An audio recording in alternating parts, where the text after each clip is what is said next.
Maître Juan Branco, vous le connaissez sans doute, est très connu ici en France, d'autant plus que c'était un opposant au régime Macron, qui est d'ailleurs candidat à l'élection présidentielle de 2027, si je ne m'abuse. Juan Branco a écrit pas mal de livres pour dénoncer la dictature d'Emmanuel Macron. Il fait partie des citoyens français qui ont vite vu que Macron serait un dictateur. Juan Branco fait partie de ces citoyens français qui connaissent en fait Macron. Lui, il connaît Macron personnellement. Branco a écrit des livres que les gens négligeaient en disant « Oh, c'est un aigri, comme il n'a pas réussi sa vie comme Macron, voilà, il raconte des choses, etc. » Maintenant, tout ce qu'il avait dit, tout comme le journaliste Marc Endeveld, dans leur livre critique envers Macron, tout cela s'avère. Donc, Juan Branco, par ailleurs, est connu par les Africains parce que c'est un avocat qui a risqué sa vie pour aller défendre Ousmane Sonko et Diomaye Faye au Sénégal. Or, vous savez que quand j'ai vu le président Bassirou Diomaye Faye et son premier ministre Sonko prendre le pouvoir, je fais partie des premiers à avoir dit que le compte n'y était pas. Qu'ils allaient nous la faire à l'envers. Fais partie des premiers qui ont dit, ces messieurs-là, ils sont en train de trahir le panafricanisme qui a été la base de leur campagne. La fameuse rupture sur laquelle ils avaient basé leur campagne. Donc, une fois arrivés au pouvoir, nous avons constaté que ils ont changé de visage. Et moi, je suis sorti pour dire qu'il me rappelait parfaitement un personnage central de la littérature africaine et sénégalaise. Le personnage de Samba Diallo, croqué par Cheikh Hamidou Kane dans son célèbre roman « L'aventure ambiguë ». C'est là que je les ai appelés les aventuriers ambigus. Oh là là, qu'est-ce qui ne m'est pas tombé dessus? Cela nous a coûté toute la méchanceté de leurs partisans. Ils se sont défoulés à volonté sur nous. On avait beau citer les faits, les actes posés par Sonko et Diomaye, les priorités qu'ils ont choisies, les partisans de Sonko et Diomaye n'en démordaient pas. Il fallait insulter, il fallait attaquer les parties génitales, il fallait attaquer les parents, il fallait maudire, etc. Et ils appellent cela la critique. Bon, laissons donc parler Juan Branco.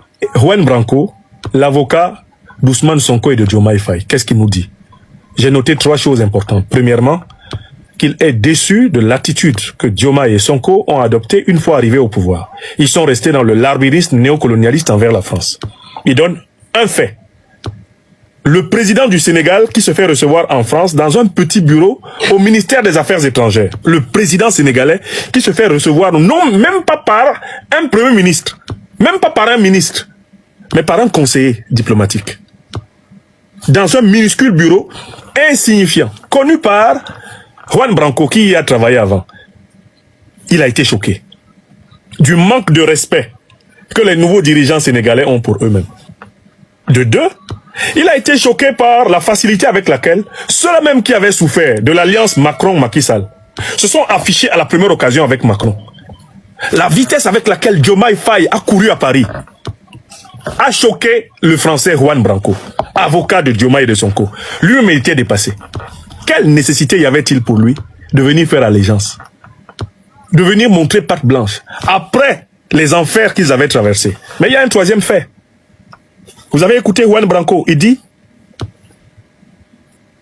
la raison pour laquelle Diomaye et Sonko se comportent de cette façon, c'est que l'ancien régime, c'est-à-dire le régime néocolonisé du Sénégal, qui a vécu sous Macky Sall, qui a vécu sous Abdoulaye Wade, qui a vécu sous Abdou Diouf et qui a vécu sous Senghor, l'ancien régime n'a pas bougé.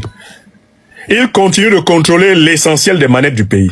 Donc en fait, Juan Branco nous dit la difficulté de Bassirou Diomaye Faye et de Sonko, c'est qu'ils ne sont pas les maîtres du Sénégal.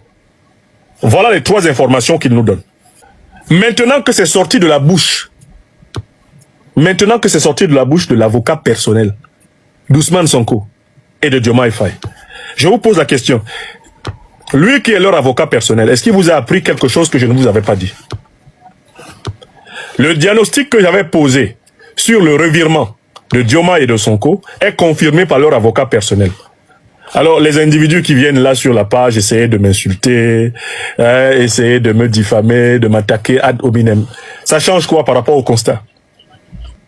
J'espère que vous savez qu'actuellement, les partisans de Sonko et de Diomaye sont en train de l'insulter comme du poisson pourri sur ses pages sur les réseaux sociaux. Ils sont sur sa page X en train de le laver. Ils ont commencé leurs mauvaises habitudes. Ils insultent le monsieur, ils insultent son père, ils insultent sa mère. Ensuite, ils vont s'intéresser à la partie génitale. Ils sont sur sa page Facebook actuellement, les partisans de Dioma et de Sonko, en train d'insulter l'avocat qui a risqué sa vie pour leur patron. Vous avez entendu? J'ai souvent eu tort d'avoir raison trop tôt. Mais j'ai aussi souvent eu la chance de pouvoir montrer rétrospectivement que j'avais eu raison. L'analyse des dynamiques politiques et sociales peut offrir de précieuses leçons applicables à la vie personnelle. Les réflexions du professeur Franklin Nyamsi sur les déclarations de l'avocat Juan Branco concernant le gouvernement sénégalais de Bassirou Diomaye et Ousmane Sonko illustrent parfaitement cette réalité. Les critiques formulées à l'encontre de ces dirigeants, accusés d'avoir trahi leurs idéaux panafricanistes pour se conformer à des logiques néocoloniales, révèlent des enseignements profonds sur la cohérence personnelle, l'intégrité et le respect de soi. La politique, bien que souvent perçue comme distante de la sphère individuelle, nous renvoie à des questionnements fondamentaux sur la fidélité à nos valeurs, la capacité à résister aux compromissions et la manière dont nous nous positionnons face aux pressions sociales ou institutionnelles. Lorsqu'un individu, qu'il soit dirigeant politique ou simple citoyen, abdique face à des intérêts contraires à ses principes, il perd une partie de sa crédibilité et de son autorité morale. Cette situation, bien que contextuelle à la politique sénégalaise, trouve un écho dans nos vies personnelles. Chaque choix que nous faisons contribue à façonner notre identité et l'image que les autres se font de nous. Il est donc crucial de toujours agir en accord avec ses convictions profondes, même lorsque cela implique des sacrifices. De plus, la rapidité avec laquelle certains dirigeants, après avoir critiqué les pouvoirs établis, se sont empressés de faire allégeance à ceux qu'ils dénonçaient auparavant, nous rappelle l'importance d'une posture ferme et cohérente. Dans la vie quotidienne, il est fréquent de rencontrer des situations où la tentation de se conformer pour obtenir une validation extérieure devient forte. Pourtant, céder à cette tentation peut mener à une perte de respect de soi et à un sentiment de vide intérieur. Cultiver la capacité à dire non lorsqu'une situation va à l'encontre de nos valeurs est une compétence précieuse qui renforce l'estime de soi et inspire le respect des autres.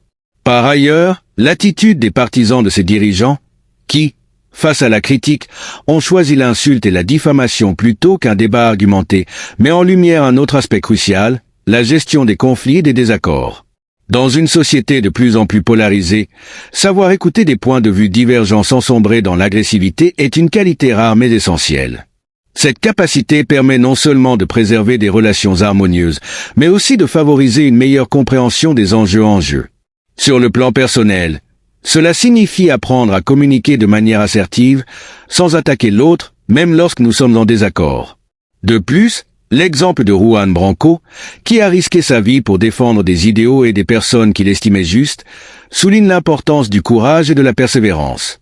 Dans nos vies, nous sommes tous confrontés à des défis qui exigent du courage, qu'il s'agisse de défendre une opinion impopulaire, de faire face à une situation difficile ou de prendre des décisions radicales pour améliorer notre existence. Le courage n'est pas l'absence de peur, mais la capacité à agir malgré elle.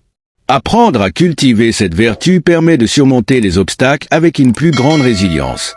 Une autre leçon que l'on peut tirer de cette situation est la nécessité de respecter ceux qui ont contribué à notre parcours, même lorsque nos chemins divergent. L'ingratitude manifestée envers Juan Branco par certains de ceux qui l'avaient défendu illustre un travers humain regrettable.